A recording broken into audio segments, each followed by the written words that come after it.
ছেড়ে দে নৌকা, আমি যাব মদিনা।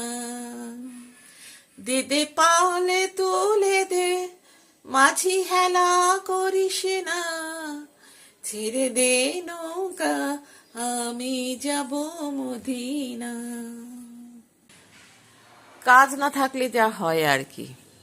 বাড়িতে জমেছিল প্রচুর ছোট ছোট নতুন কাপড়ের টুকরো, আর কিছু জোগাড় করেছি দর্জির দোকান থেকে।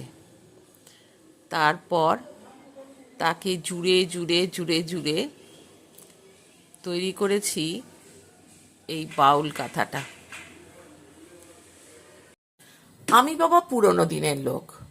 অল্প শীতে কাঁথা গায়ে দিতে আমার কিন্তু বেশ লাগে। আর শীতে কাঁথা গায়ে না দিলে মনে হয় যেন কি যেন একটা অপূর্ণই থেকে গেল। তাই কাঁথা তৈরি করতে আমার ভালোই লাগে।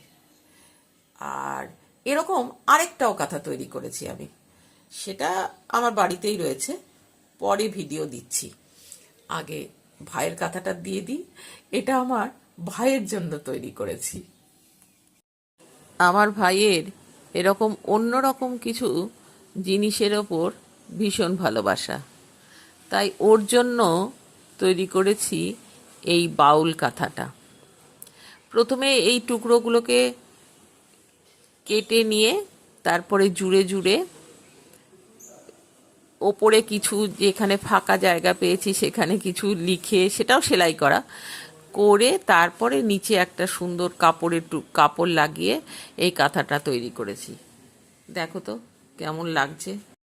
ছেড়ে দে নৌকা, আমি যাব মদিনা।